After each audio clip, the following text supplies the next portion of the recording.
Приветствую всех любителей часов на моем канале. Многие уже высказались по поводу омажа. Хочу выдвинуть свою гипотезу, мое видение этого вопроса. В часовом мире за уникальность принимают не совсем уж и уникальные вещи. Например, Адемар Пиге.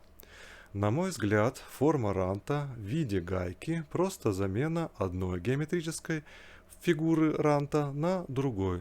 Заменили круг на восьмиугольник. Лично я не вижу здесь уникальности или глобально проделанной работы, за которую нужно платить миллионы. Погодите минуточку, а что, Адемар Пиге выкупил права на геометрическую фигуру восьмиугольник? Может, такой фигуры раньше не было? Кто вообще сказал, что теперь восьмиугольник нельзя использовать в часовом дизайне? Вы спросите, а что же уникально? Вот, например, Кабыстан Ностромо.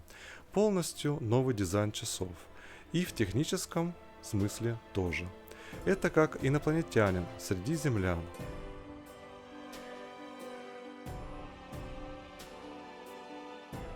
Принято считать за основу дословный перевод омажа – это как дань уважения к чему-то, что было сделано ранее. Теперь представим, как в 18 веке сударь заходит в магазин часов и начинает осматривать ассортимент. И что же он там видит? Одинаковые карманные часы, которые различаются только гравировкой. Возможно, есть плюс-минус отличия в оформлении, но в основном это и технически, и в плане дизайна, и форма корпуса повторение ранее сделанного. И вот, осмотревшись, он плюет и с фразой «все это богомерзкий омаж» выходит из магазина. Могло так быть? Думаю, нет. Через некоторое время появляются наручные часы вот с таким дизайном, который перекочевал сюда из карманных часов. Малая секундная стрелка.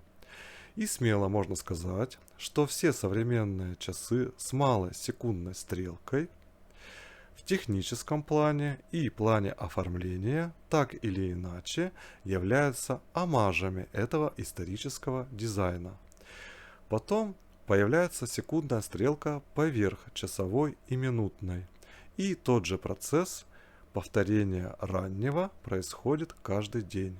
Работники часовой промышленности приходят на работу в понедельник и не изобретают велосипед, а делают то же самое, что делали в пятницу. Конечно, в прогресс добавляют технические опции, как автоподзавод, дату и день недели, и другие усложнения. Ваши часы с автоподзаводом, с вращающимся безелем, но ведь это придумал другой бренд. Что получается? Это кража? Никто ведь так не думает, а почему тогда с дизайном по-другому? В дизайне тоже появляются модели, которые что-то добавляют свое. Но это естественный процесс развития. Что если какой-то автомобильный бренд придумал багажник? Другие авто должны быть без багажника? Кто-то придумал стиль барокко, кто-то придумал стиль Баухаус. И все этим пользуются. Когда вы сделаете ремонт в своей квартире в каком-то стиле, к вам же не придут и не скажут, что вы украли этот дизайн. Это же глупо будет звучать. Так почему с часами должно быть по-другому? Амажирование можно представить как шкалу от 0 до 100, где 0 это, например, Кабыстан Ностромо, вот это действительно уникальная работа. А 100 это, к примеру, омаж Invicte на Rolex Submariner, который в свою очередь тоже является в какой-то степени омажем Blancpain 50 Phantoms. Мы знаем о таких омажах, когда бренд реинкарнирует свои прошлые модели. Например, ракета Big Zero или штурманский Гагарин, Слава Холодильник. Теперь посмотрим на Rolex Submariner 2020 года и сравним его с 2010 годом. А не омаж ли мы видим? Как вы считаете, или это просто такая халявная работа у дизайнера? Таким образом, можно смело сделать заявление, что омаж – это исторический неотъемлемый процесс производства наручных часов. Что касается сравнения подделки и омажа, подделка – это подмена и обман. Ничего общего я не вижу. Никто не выдавал омаж за оригинал. Соответственно, это сравнение абсолютная ерунда. В этом видео я не хочу сказать, что омаж это хорошо или плохо. Это естественный процесс развития любого производства.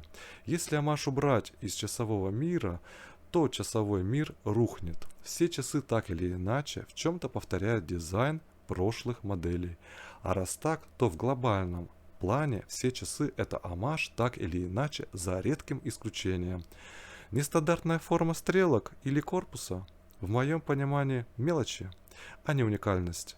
Уникальность может быть только такой, а все остальное это слегка измененное повторение. И это не является чем-то плохим. Также происходит и в мире автомобилей, например. Всех благодарю за просмотр. Это было мое мнение, моя гипотеза. Кто-то считает по-другому, и это их право. Надеюсь, никто не огорчился из-за моего мнения. Всем желаю добра. Дорогие друзья, прошу вас подписаться на мой дзен-канал. Здесь я публикую не только свои видео, но и статьи. Буду очень признателен. Ссылка в описании.